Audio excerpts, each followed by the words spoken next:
Mental well-being depends on an ongoing relationship of renewal with the environment. As social beings, humans depend on communication and relationships with others for their well-being. The individual mind is dependent on communication through language, using symbols to understand and participate in the world. From the beginning of life, humans have the ability to communicate. Babies are able to cry, to express other emotions, to take turns, and respond musically to the rhythm and pitch of conversation. They do all of these things in relationship with parents or carers who engage the baby in communication and play. It's a process that allows the baby to use the environment through other people as a means of growth. The human genome provides many potentials for each individual, but requires interaction with a good enough environment of responsive carers. This way, the infant can develop the capacities that will allow him or her to become a fully participating member of the human community. Compared with other species, human babies are highly dependent on adults. They take many years to develop the skills to care for themselves. Infants are not born with a sense of self. This develops over time as part of our second nature that depends on early learning. The sense of self arises through the experience of feeling during communication and exploration. These aspects of mental life take time to become established. A sense of self is a positive achievement, reflecting a sense of value in the individual. Positive and negative emotions need to be processed differently through early relationships. These relationships soothe distress on the one hand and amplify a sense of aliveness in the infant on the other. This contributes to the sense of value in the infant, establishing a space for learning from others, known as the zone of proximal development. At birth, we are thrown into the human world, a world where one has a place in a complex matrix of relationships that has great meaning for each individual. Human beings, like all other species, operate within the physical world, but humans are unique in that we also operate in a symbolic sphere. This is to say that humans grow inside a world of language as well as the physical world. They are able to participate emotionally and physically from the very beginning.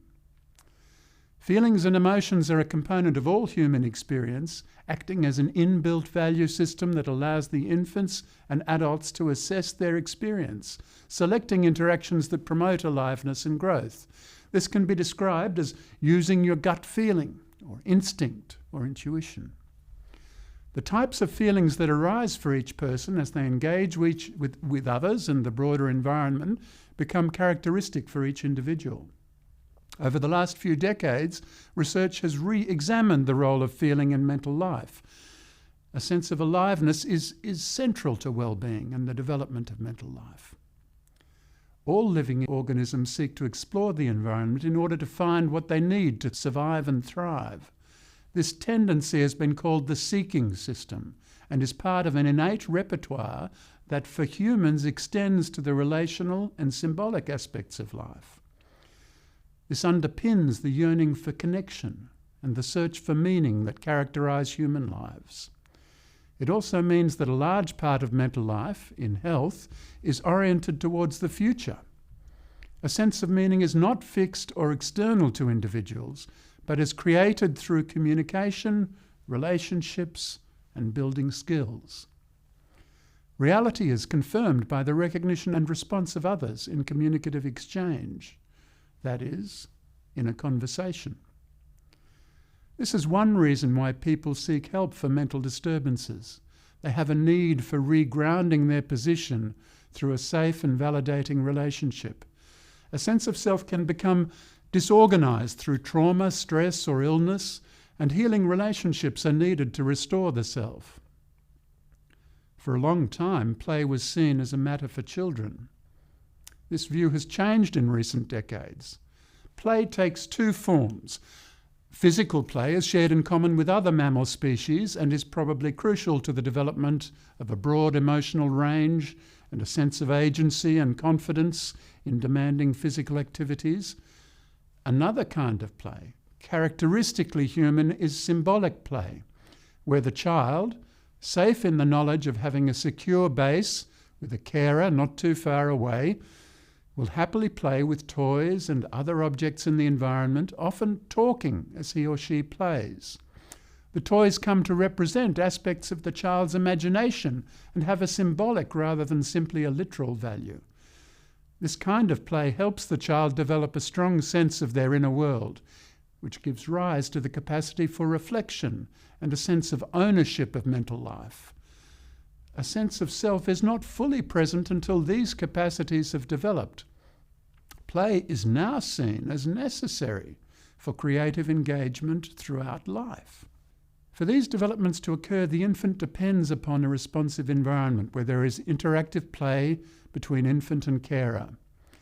This is a situation which generates a particular kind of pleasure that neither could gain alone. It is these relationships that help generate personality and social character. In situations of trauma, there can be a deficit in this type of relationship.